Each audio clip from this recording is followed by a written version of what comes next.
I'm Elias Dummer from the City Harmonic, and I'm here talking to Lifter. For us, we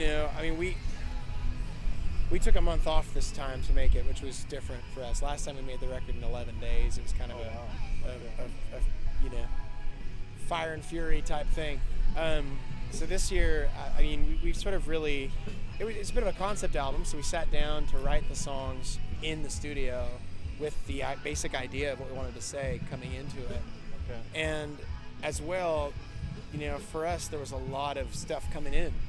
Our bass player, Eric, 2011 was diagnosed with leukemia, so he was sidelined since then and has only just started to play the occasional thing. He's come back in September, hopefully. And so he came in to write the record and work with us. And so, of course, he brought with him that whole fight with cancer from beginning to end as well as he came in. And now, of course, he's cancer-free and working at recovery. So it's been a pretty amazing couple of years. Josh got married. We've had more kids added to the mix. Just went from working jobs to not needing jobs to we could never find the time to have jobs. Sort of like been a really, really crazy couple of years. We really just love music and art, and I guess on a theological level, we think about it really holistically. We are a product of a culture, and I think Christianity has always been about taking the things of culture and redeeming them and putting them to good work. And so for me and for us as a band, I think we just do what we love in terms of that cultural art form to really try to speak. For us, we really see ourselves as preaching to the choir anyway. We're really focused on discipleship and worship music as a means of sort of of growing deeper in Christ and hopefully spurring people on to action to actually do something about it. So I think that's really why we do what we do. And in addition to that, there's people who talk about the trappings of culture or the medium, I suppose.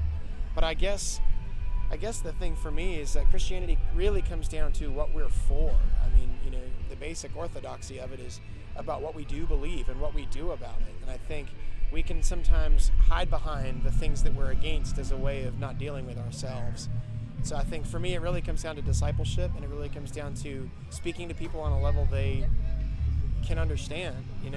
If I go around, it'd be the same to me as quoting the Bible only in Latin or only quoting the Vulgate. So yeah, that's why we do it. The new album is called Heart. It comes out September 3rd, and we're really quite excited about it. We sort of went into the studio with a working title of On Being Human, or On Being and Becoming Human.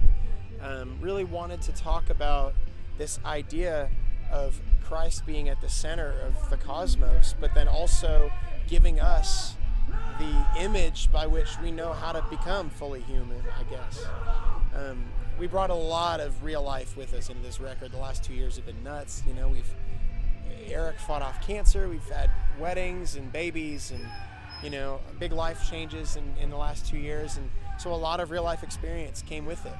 And so for us, I think trying to figure out how to live out Christ's example in the midst of the mud and the mire is really what this record came down to. And so as a concept, we even sort of with the artwork, we sort of tried to play with the idea of the Vitruvian Man, which is this famous Leonardo da Vinci drawing that is all about this Roman architect's ideas. The circle and the square are these sort of philosophical ideas found within architecture and the cosmos that are about the world and spirituality. The kind of four corners of the world forming the four corners of the earth, tangible matter, and the circle forming the spiritual world. And sort of there's this ancient sort of philosophical question of how do you square the circle? And so we basically just tried to redraw the Vitruvian Man with Jesus on the cross cast in the center, so that we had this idea of, in that we see the way the world really is. We see the way the universe really is, and that is that Christ is Lord, and that we, in all of the facets of our lives, have to find a way to, and really find within ourselves the capacity, thanks to His grace, for us to become just like Him.